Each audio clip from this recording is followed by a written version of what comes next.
Yeah, it's part of it's part of the Marymount weight loss program. So you sweat out 5 pounds in heat at the end of the day.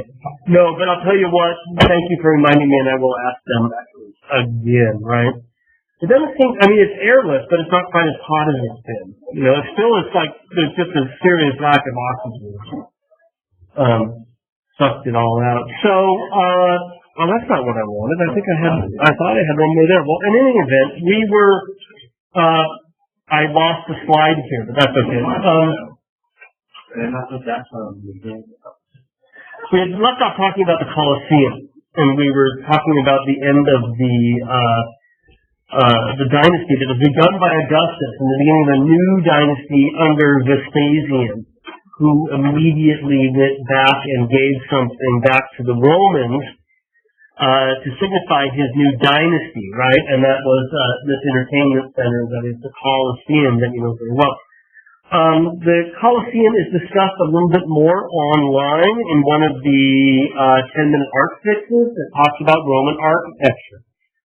So too is the Pantheon on your left. So we'll have more on Roman architecture and decoration there. Be sure you play that back. On the right, the Arch of Titus. There is another art fix that talks about Roman imperial memorials, battle memorials such as this. So that's covered in some depth online, as well as the Column of Trajan and the Ara Pacis. Right? These are all memorials to various Roman battles. And so you can learn more about those there, pay that back. The Pantheon on your left was commissioned, and here we'll start to work our way into the new material. Come back to copy. Okay, there. The Pantheon was commissioned by the Emperor Hadrian, and he was the very first emperor born outside of Italy. Remember that we've seen with some maps that Italy had grown quite large. It was more Rome had grown quite large. It was more than just the Italian subcontinent, but had grown and conquered, right, North Africa, most of Europe, Asia Minor, right? The Roman Empire was really quite huge. And Hadrian is the first emperor that didn't come from Italy. You notice anything different about him than earlier emperors? We only saw one. We saw Augustus, Caligula. He got a beard, exactly. And for him, the beard was a symbol of having come from the provinces. I mean, not like the old Romans, right? And for the Romans, often the bearded people were the people from other countries. And so Hadrian takes that and wears it as a badge of honor to signify that, in fact, he is not an Italian by birth. And he's the very first emperor to ever wear a beard in the Roman Empire. Now, where Hadrian wore a beard as a symbol of being a foreigner in charge of Rome, right, a non-native born, Marcus Aurelius wore a beard because he was a philosopher. We have spoken before, I believe it was on Monday, that in ancient Greece, the people who wore beards were either non-Greeks, facial hair in general, non-Greeks, or they were philosophers. And the reason that Aurelius is wearing this is actually he had published a philosophical text. I overheard some of you talking about the fact you're taking philosophy next semester. Best of luck to you. I avoided it all the way through my undergraduate career. Yeah, luckily they didn't make us take it. But I threw the beard to make it look like maybe I knew what I was talking about. But I have a doctor of philosophy now, right? If that's what a PhD is, it's not philosophy. It's not history. He had written a book, literally, The Meditations of Marcus Aurelius, which you can still buy in the Penguin Classics. And you can see, again, like Augustus, how really similar all of his portraits are as well. Again, there's this issue of recognition beyond reality. Showing the emperors not how they looked, but how they wanted to be perceived, so that you would recognize the statue, right? So Aurelius had written his own philosophical text that was quite widely circulated, and his reason for wearing a beard is to signifying himself as a philosopher, right? Alexi, were you raising your hand? Yeah, I was going to say, or the game itself is more defined by. Yeah, keep in mind that outside of bronzes, Roman statues in marble, we appreciate them because marble is lovely. Right? We leave marble unadorned because it's so pretty, but they painted them, right? And so his eyes there's a smallest little hint right there, but that would have then been painted, right? And so the painting, and almost everything, whether we're talking about the Parthenon sculptures, right, or Augustus Prima Forte and that breastplate, that too would have been painted. And so a lot of the things that we have trouble seeing these days, and need details to see, would have been much more obvious because they came within lines, right? And there would have been a bold background, sort of dark background, and then the figures would have stood out against it. And here, he too would have been painted. And in fact, many of even our early Renaissance statues had polychroming on them that had since worn off. It became around 1500 or so, Michelangelo's period, that artists started sort of making sculpture without polychroming because they liked the look of the marble. So that would have, he looked blind, but someone in my upper division class had white contacts that she wore on Halloween and brought them into class to show everybody. And it's kind of what it looks like there, something out of The Walking Dead, but without the decomposing, right? So anyway, the details would have definitely been painted on, and that's true for all of the sculptures that we're looking at, except for the bronze, right? The bronzes are left with their material, right? And speaking of which, on the cover of our Penguin Classics on the right, we see Marcus Aurelius in bronze, and that bronze is in fact an textbook. And here he is. This is an equestrian portrait, a portrait of Marcus Aurelius on horseback, and it's massive, almost 12 feet tall, and showing him astride this powerful horse, almost as if marching into battle, directing with his hands. And I think on a certain level, the equestrian statue of Marcus Aurelius also shows his status as a philosopher emperor. Because as he sits in the saddle, the view from the side, you'll notice that he doesn't seem to have much in the way of rein. He's holding his left hand out, like this, probably originally to hold an orb as a symbol of rule. But the horse is not guided by reins. What the horse is guided by is his intellect. He's telling the horse what to do, and the horse is listening. You know, my dogs will sit from a little distance, but I can't just point at things and have them go there. You know? That just don't work. But that's what he's doing. He's saying, you know, off to the right, and it's almost like, this will probably make you crazy. I haven't seen it, but Crocodile Dundee, right? And just do that, and sort of, you know, the animals will obey, or Dr. Dolittle. And so he's pointing out to the right, and the horse is going, okay, I'll go that way. And I think that the force of his intellect, the force of his mind in this image is, or this statue, is what in fact is attempted to be emphasized. And again, it relates directly to his status as this first philosopher emperor who wanted to be known for his ability to think rather than simply be shown kicking the crap out of everybody. You know? Now, this is a rare bronze of a Roman leader to have survived through the Middle Ages because bronze is such a valuable material. Most large Roman bronzes were in fact melted down and reused, the metal was. So, often for things like doorways and things like that, right? Because after Christianity becomes the religion of Rome in the 4th century, all of these statues were seen as one testament to a pagan tradition that they didn't really care about, that often oppressed them. And two, a violation of the biblical prohibition of making images. from the Ten Commandments. You shall make no carved images. Well, the second commandment. So for these reasons, a lot of these things didn't survive. How did Marcus Aurelius make it? Well, Christians in the Middle Ages thought he was somebody else, and that helped him survive.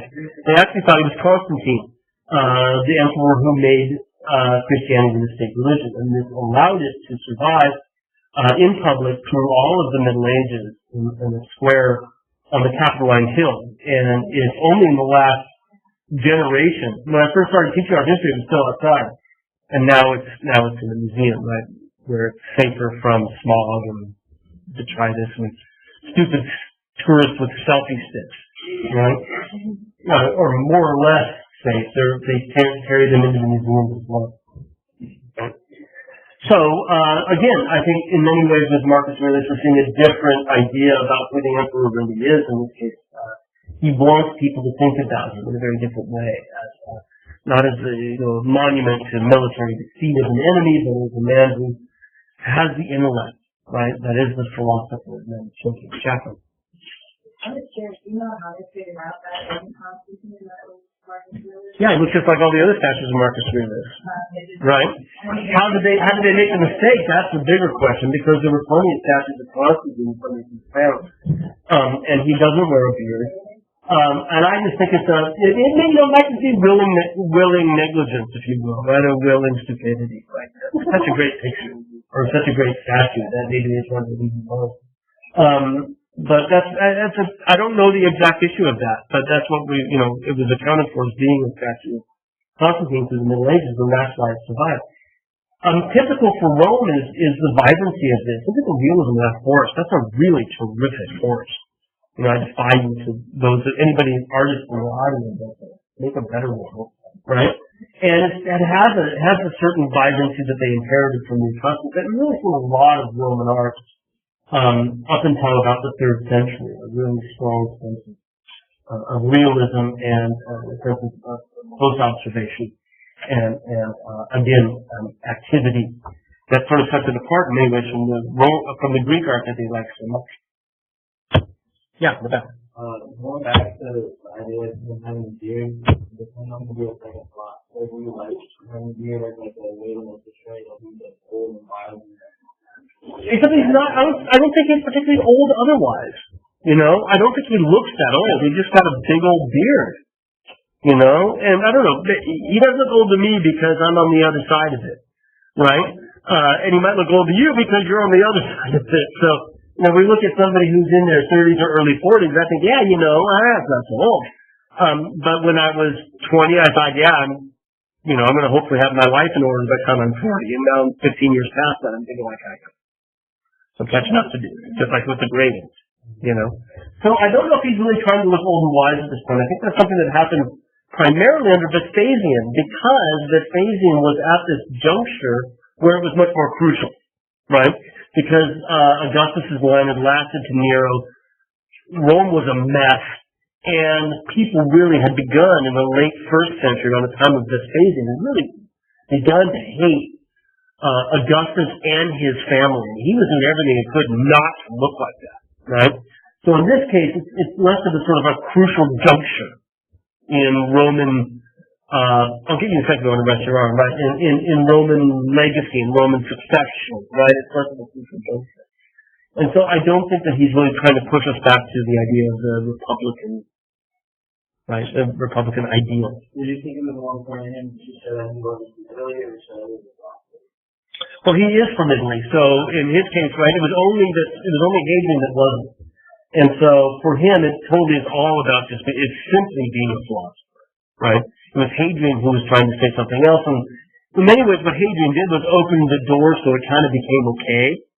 And I think that idea that it's okay to wear a beard and be a Roman was sort of hammered in by Marcus Aurelius, right? Because now it doesn't signify anymore that you're a foreigner, right? And we're going to see from this point forward that it becomes an option, not only for the emperors but for many people, right? Let's see.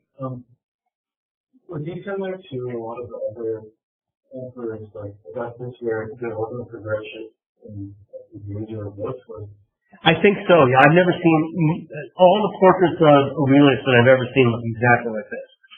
And I think that's kind of the norm for imperial portraiture, is that they sort of end up looking like they did when they took office. And they often are cleaned up as well. This goes back to Carlos's question, right? They often look better than they should at their age, especially Nero, who we know was just this like Jabba the Hutt fat, you know? And his portraits make him, he's still chubby, but he's not this sort of blubbering slob in the corner of this mountain of flesh, you know? Somebody from Hoarders or something like that, right? So, I think that tradition definitely, continues for everyone. Okay. Did I see another hand, or was that it? I have a lot. Yeah. At least for me, it seems like there is that like wet trade style from like Parthenon. Is that like from the? That's a good question, and I don't have an answer for it. I can see where it is, but I don't think that in the 2nd century, like late 2nd century, where this comes from what I know about Roman history, I don't think there's a huge upswing in classicism, which would be that sort of returning to ancient Greece, and especially Parthenon. And in fact, there's kind of quite the opposite. Shortly after Aurelius, we start to see this sort of classical style that has some idealized like this, has this sort of perfect proportions. That starts to break down. And we start to see it sort of mess up a bit. And we're not going to really talk about it until after the exam, but there seems to be what historians call an anti-classicism beginning in the 2nd century. Now, this one doesn't really show it. But other things we'll look at do. And so, I think that could just simply be how they made it in the first place. Because if you look at it, I don't think it's as strongly wet drapery as those 3 goddesses, for example, right? Where it's just, looks like plaster or something, been laid on it. And here it's wet, but it has that much room. But it doesn't really cling to the body underneath in exactly the same way. So if you look, for example, up in here, right? You can see that it drapes around and the folds do seem crisp and moistened, right? But it doesn't cling to his pectorals and his stomach muscles, right? Or his abdominals and his pectorals in the same way that you would see in a wet drapery sculpture, where it really does reveal the entire body underneath it very, very clearly. But I think it's a good observation. Otherwise. Yeah. So same thing from horses, made is a symbol of like balance. It seems like it's becoming person with all the courage. Yeah, it's certainly meant to be marching forward, right? And what is really interesting about this is they've got the legs right. Animals don't, where they put their legs forward, right, is not both legs on the same side go forward. That's not how they walk, right? And you'll see he's got that right. And I think the idea is that leg sort of shifts off to the same direction that the head does, right? So there's almost a sense of movement in 3-dimensional space. That's a bad way of putting it, but it's almost any movement in 3-dimensional space. But he's coming forward and he's kind of turning to the right. And the leg sort of does that as well. It shifts out a bit to the right. Yeah?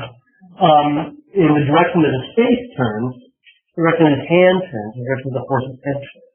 And it's definitely meant to say that he's commanding the horse to move forward, and certainly wouldn't want to just be standing there, because of course he is still a man of action, right? He still is a man of military force. That doesn't disappear, but there is an emphasis with this picture, or this sculpture, of tempering that with this idea of the man of mental strength.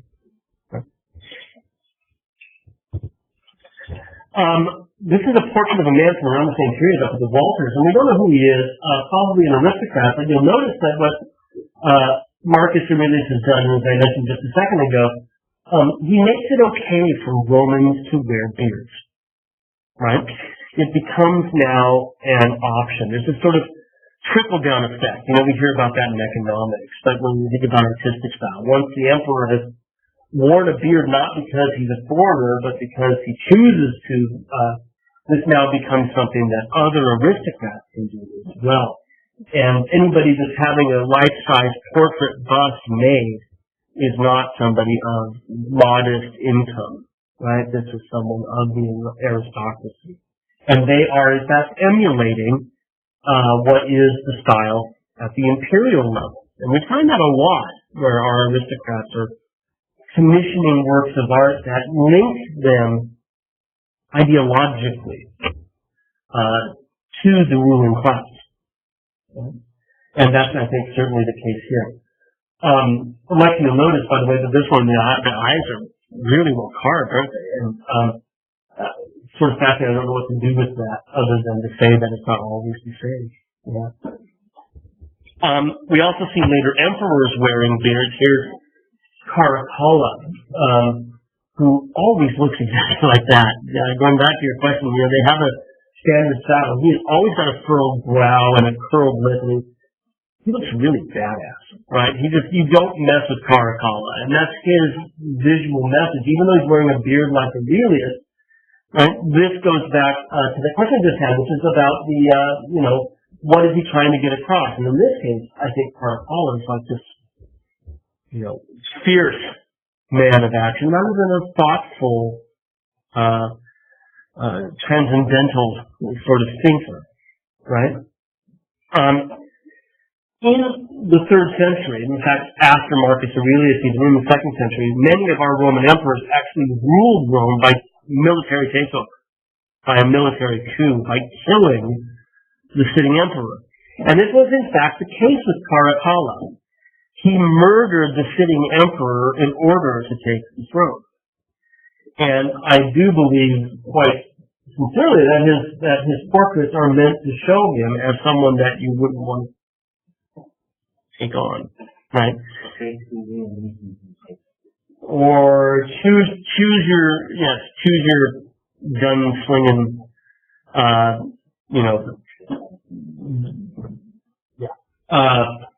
Clint Eastwood in Unforgiven, right? Also sort of has that same look. We just watched that last week, right? And I think to a certain degree, if you think about what Caracalla had done, and everybody sort of knew this, is he killed the emperor to become emperor, right? Then once you've done that, aren't you just kind of opening the door to everybody with a knife that wants to kill you to take your place? So the portraiture, of course, is a warning against that, isn't it? A warning against the threat of this. Yeah. Did somebody say my name? Edward Trowbridge? Another portrait from this troubled 3rd century is Trajan Decius. And you'll notice here, and this goes back to Carlos's question, this guy looks older and really kind of frightened.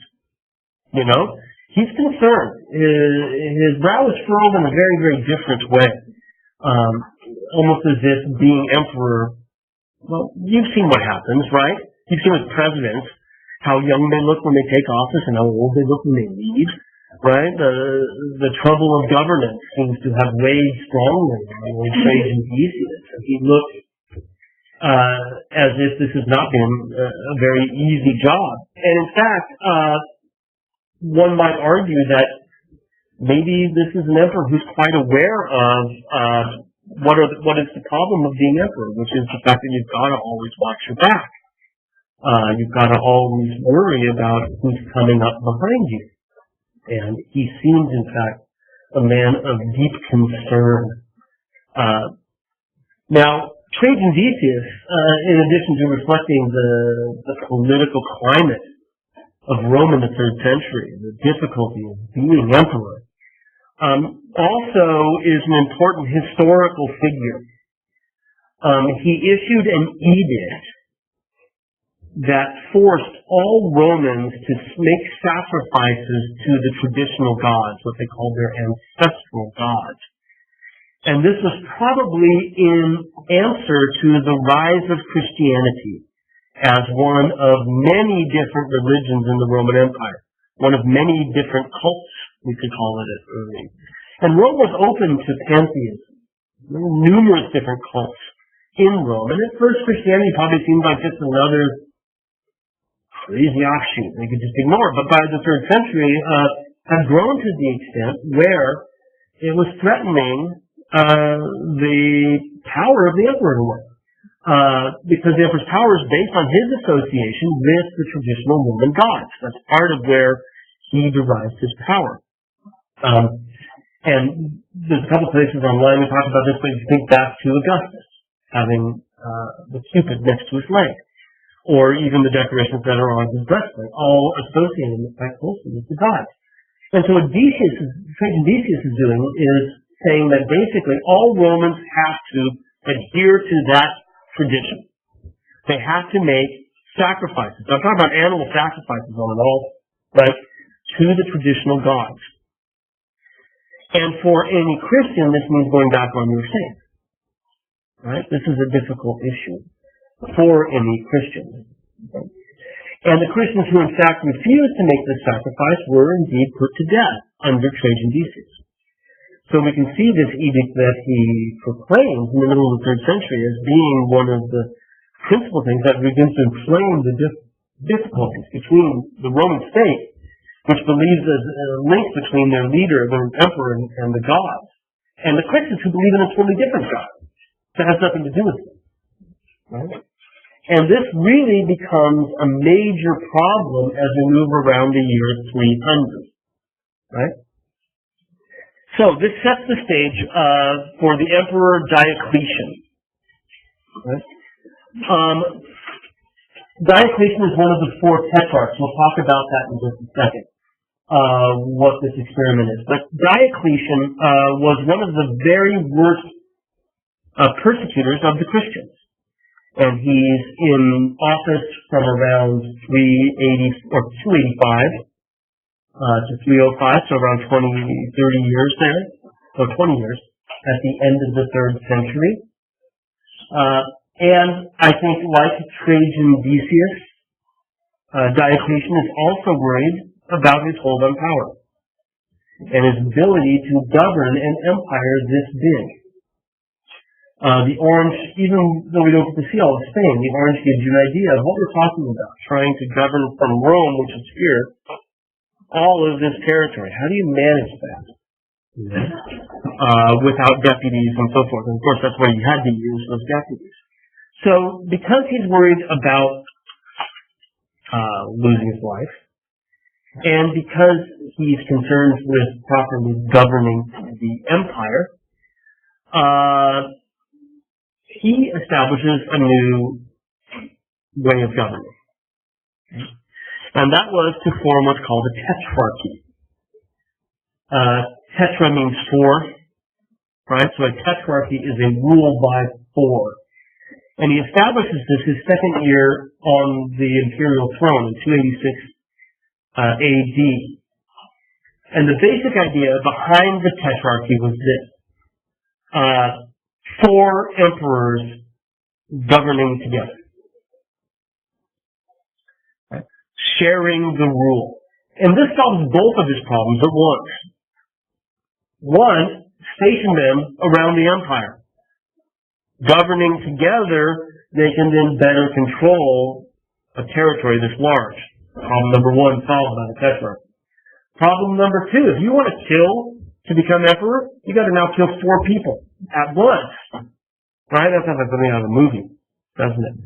We're going to knock over 3 bank signals. We're going to kill all 4 emperors at the same time. But that basically protects him as well, because if he were to die, someone else is already there somewhere else, right? That would step in, so that becomes a safeguard of sorts, right? Yeah, he's totally emperor. And he establishes a co-emperor to begin with, and then the tetrarchy establishes under each of these 2 emperors understudy. And the emperors call themselves Augustuses, right? And they establish underneath them what are called Caesars. I could try to chart of that. I need my notes. And I would never quiz you on this. Okay, so what you have, well here, let's get the next slide up first. Okay. So you've got Diocletian, right? And he takes office in 284. Okay? And then in 285, he decides to share his co-emperor is going to be Maximian.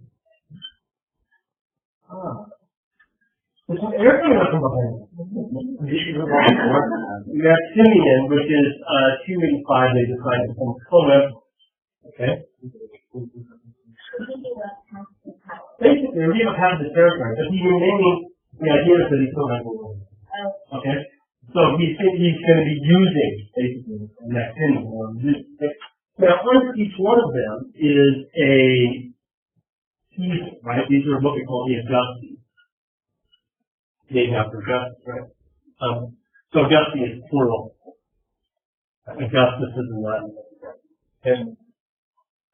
So then the two Augusti, and underneath each one of them is a sub-ruler, right? For Diocletian was Constantine IV.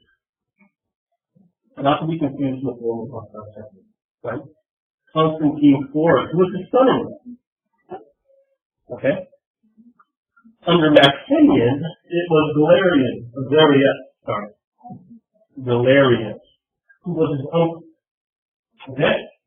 So the idea is that both of them are consolidating the family, and if for some reason we're going to have to do him, Constantine IV. Right? So if you wanted to overthrow the entire governing structure, you got four of them. Okay? That's it. And these two ones that you have favor power after that. No, they're more sort of like that. VPs, exactly. Although they have more power than your standard VP. They're VP like Cheney, not VP like Biden. Right? So they're called the Caesars. Right? Okay. Maximian and Galerius, Galeri. Right? And it will actually be okay on the slide up there, right? So, this is where it gets a bit confusing. That wasn't enough. This is now where it gets confusing. Okay? So, four co-emperors. Diocletian would supervise a co-emperor named Maximian, right? There's Maximian. And I meant to do the arrows. We'll get to the arrows in a second, okay? Diocletian is going to govern the East. He's going to take the area of Asia Minor, basically, right? All the way up to Istanbul. And he's going to be in the city of Nicomedia, which is where the arrows point, right? Maximian is going to govern the West, and his area is in green, and he's going to live in the city of Milan, which puts him right at the base of the Alps, and it's closer to those two periods, right? And now their sub-rulers, Constantine Chorus, will be deputized to Europe in the north. Right? So just the yellow bit, including Britain. Right? And Maximian's uncle, Galerius, will end up doing Eastern Europe. Right? The Balkans and whatnot. And the purple bit there. And he'll live in just outside of modern Belgrade, Yugoslavia. Right? That's where he'll keep his capital. So what we have are four different capitals. Constantine Chorus is in Trier in Germany, Maximian in Milan, Galerius outside of Belgrade, and Diocletian down in Nicomedia, right, in Asia Minor.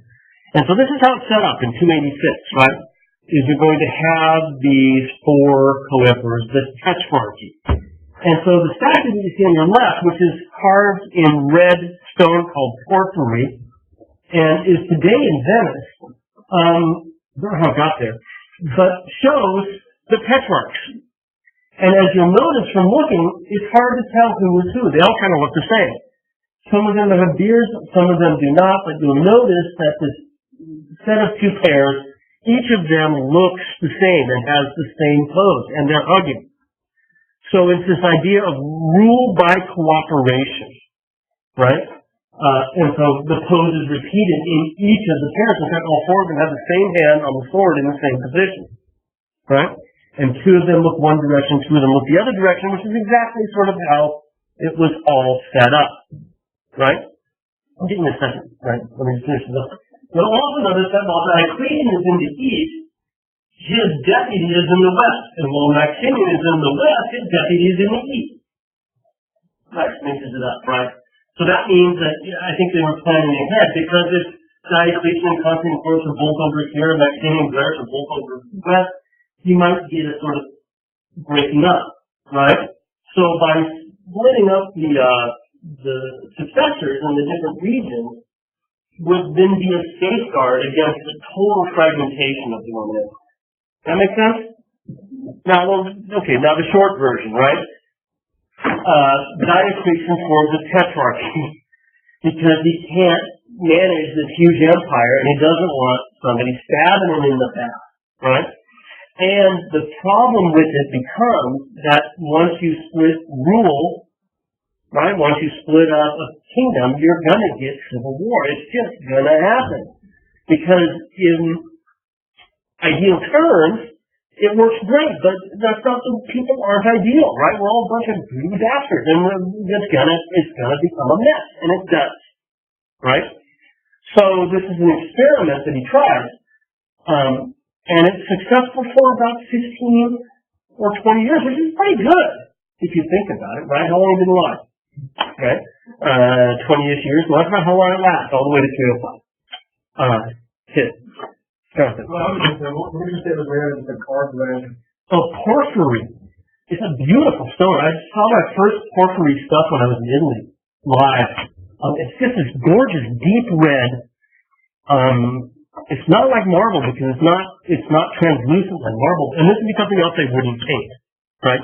Porphyry you read because, yeah, this Nephrico is this blood red purple. It's beautiful. You guys saw that thing? I do. Do you want to know? Because that's the answer to stuff. Yes, I do know how to spell that. Porphyry. Porphyry. Porphyry. Yeah. Okay. So, right, we've got two Augustuses, we've got two Caesars, we've got this plan. And our image on the left is all about cooperation and loyalty shown through this image. You'll also notice looking at this image, and this goes back, George, to your question, right? You'll notice that the idea of sort of the perfect form that they inherited from the Greeks is kind of missing here, isn't it? They're stumpy, their heads are too big, they're sort of 4 heads tall rather than 7.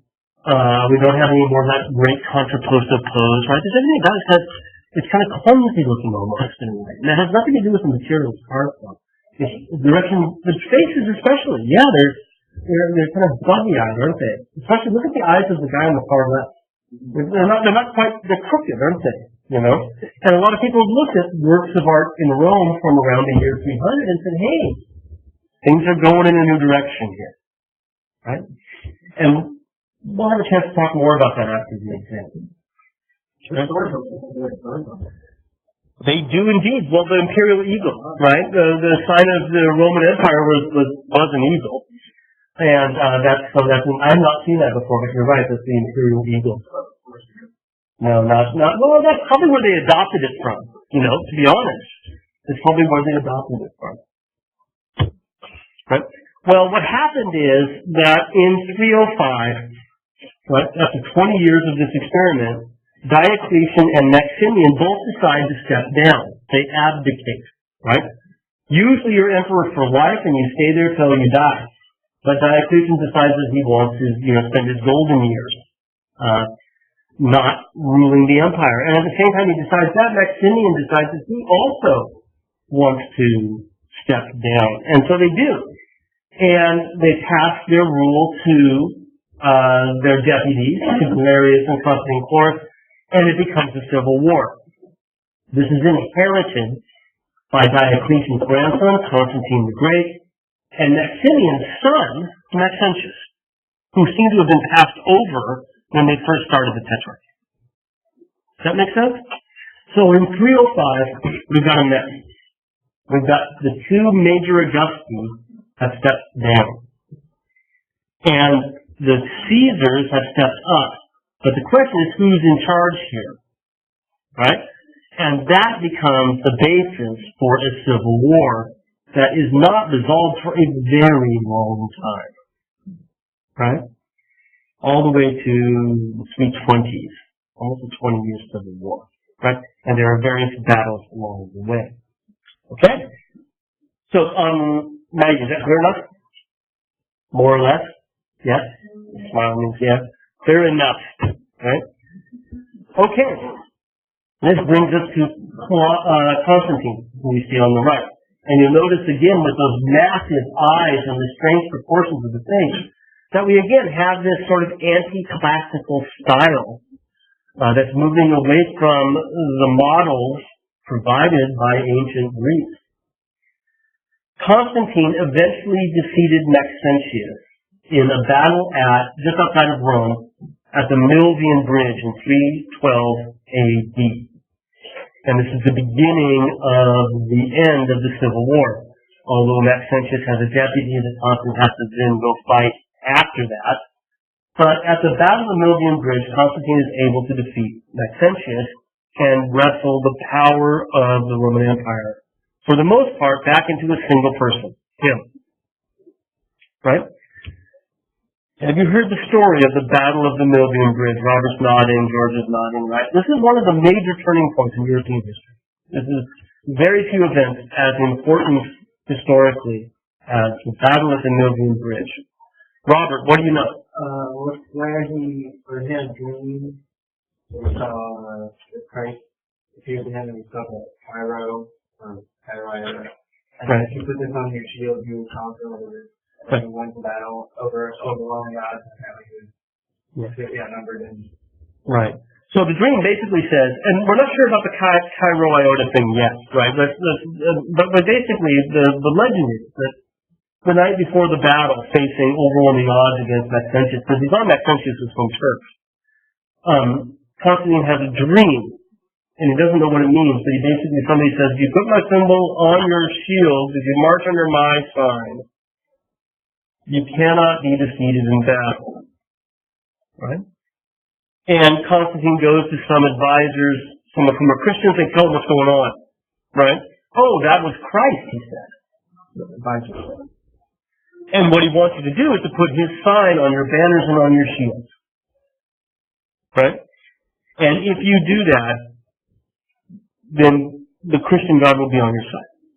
So he follows their advice. Right? Marches to the Milvian Bridge to battle Maxentius, and what I read is it's a bloodless victory as well. Like, just somehow, without any blood being spilled, he defeats Maxentius. Okay? And he attributes it all to a miracle. God intervened. Right? The symbol, as Robert mentioned, is the Chi-Rho, or the Chi-Rho iota, and that's the Greek letters Constantine had been up north, but eventually is also working his way back from the east. And X in Greek is CH, and T in Greek is R, right, in the Greek alphabet. So here we see a later mosaic where we can see a shield of one of the soldiers of the Roman emperor in the 6th century with the XT monogram, the Chi-Rho. Yes, it is. We'll get there. It may not seem like it now, but we will get there. Right. So this leads to Constantine's conversion and eventual adoption of Christianity for the Roman Empire. So we've come quite a ways in 50 years from Trajan Decius telling everyone that you've got to worship the traditional ancestral gods of Rome and forcing Christians to do it or die, to Constantine adopting Christianity as the Roman emperor. Now, this should not be confused with the Holy Roman Emperor. That's somebody totally different. Right? That's much later. But he's holy just the same in that he has converted. Right? So the next year after the Battle of the Milvian Bridge, Constantine issues an edict from his capital in Milan. The Edict of Milan, and this is also known as the Edict of Tolerance. What the edict says is that Rome will no longer persecute anyone for any religious belief. It's not sanctioning Christianity yet, but what it's saying is that whatever you choose to worship is fine by us. Right? The Edict of Tolerance. They will tolerate all religions. 10 years later, it's followed by a second edict coming out of a council held in Greece at Nicaea in 325 that proclaims now that even though they tolerate other religions, the official religion of the empire is going to be Christianity. So the Battle of the Milvian Bridge could not have been more momentous. It introduces Christianity officially into the governing structure of Rome. Right? And as you might imagine, it begins to elevate the status of the Roman Church. Yeah? Now, this is simply old Roman state theology, but with a twist. Going all the way back to Augustus, we've seen that the Roman emperors had associated themselves with the gods. Right? Augustus had statues that suggested that he descended from the gods and that associated him with Apollo. Right? Constantine's doing basically the same thing without the descent part. Right? He's associating himself with a different god, with the Christian God now. Right? But no longer to be seen as a physical embodiment of the gods. That's the difference. Right? Now, our statue here is part of a massive statue. It's huge. The head alone is over 8 feet tall. And here are the surviving bits from it. The flesh was marble, and that's all that really survived. The rest of it was in various other materials that were destroyed or reused, or simply sold. And they're all housed in Rome at the St. Museum's courtyard. So his foot, his feet, right? You'll notice that one of them is slightly elevated, is rising up there. We see a kneecap, an elbow, a hand. Right? In fact, 2 hands survive from this, right? So numerous parts from this massive statue. It was over 40 feet tall and sitting down, right? So seated 40 feet tall. So when you look up at him, right, he's about as tall as Gaiac. Right? 3 floors of Gaiac in the corner. Yeah. And there's Madame Trowbridge from across the hall. Just so you have a sense of scale, right? So that's how big the foot is, right? This idea of making things this big was probably inherited from ancient Egypt. And Constantine was not the only emperor to do this. So you shouldn't think of this as a sign of extreme hubris or anything like that. It was a Roman tradition by Constantine's time. Right? That said, what Constantine does different from any predecessors, he's trying to evoke the idea of his newfound spirituality, his newfound Christianity. You'll notice that his eyes are overly large. Right? They're not proportioned to the rest of the face in a natural way. This is certainly meant to emphasize his soul, his spirit, which has been altered by his experiences. You'll also notice that he sort of adamantly looks upward and over his shoulder, even though that head is 40 feet over yours. Right? He's looking up still. So as you look up at him, do I have a view? Yeah, there it is. As you look up at him, he looks up at God. Right? He is receiving his wisdom from on high.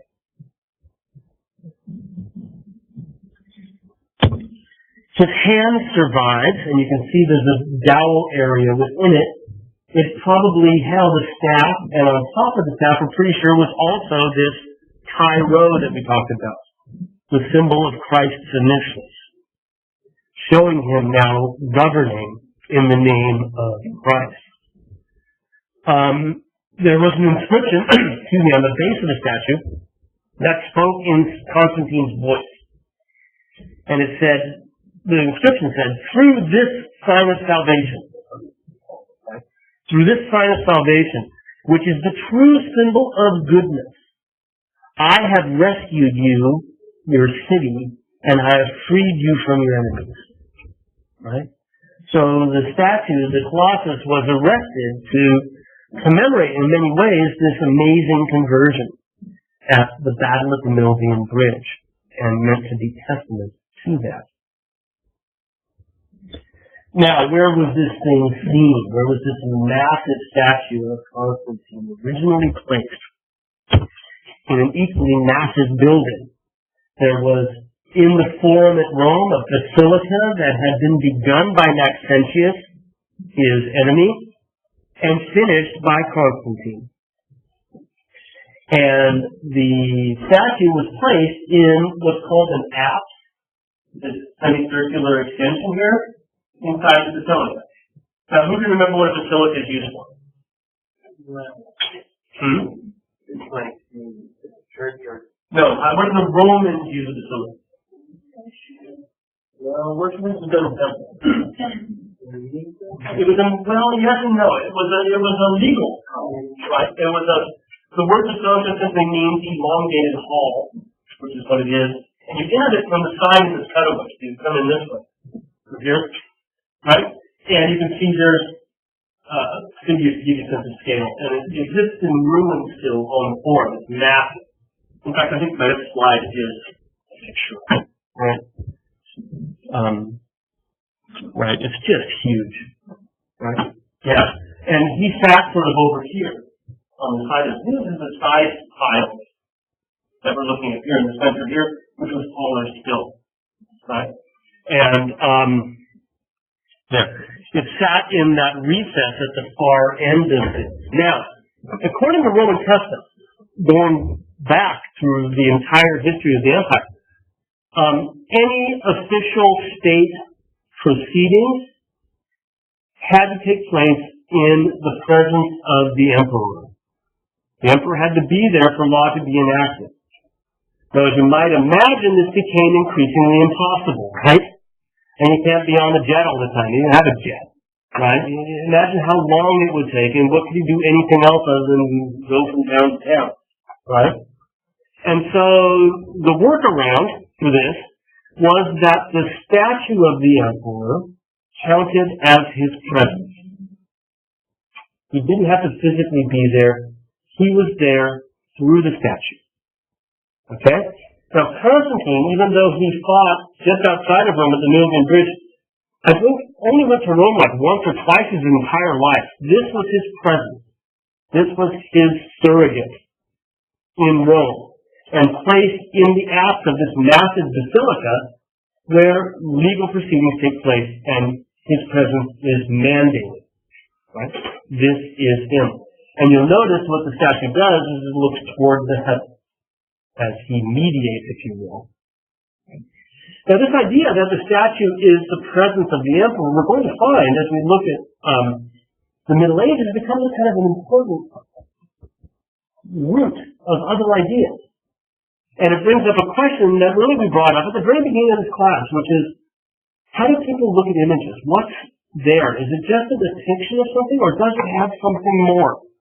Remember we looked at the caves at Lascaux, and we saw there that there was some idea that they might well have thought that by depicting the animal, they could control the animal. They could control its presence, right? That it was really there in the picture.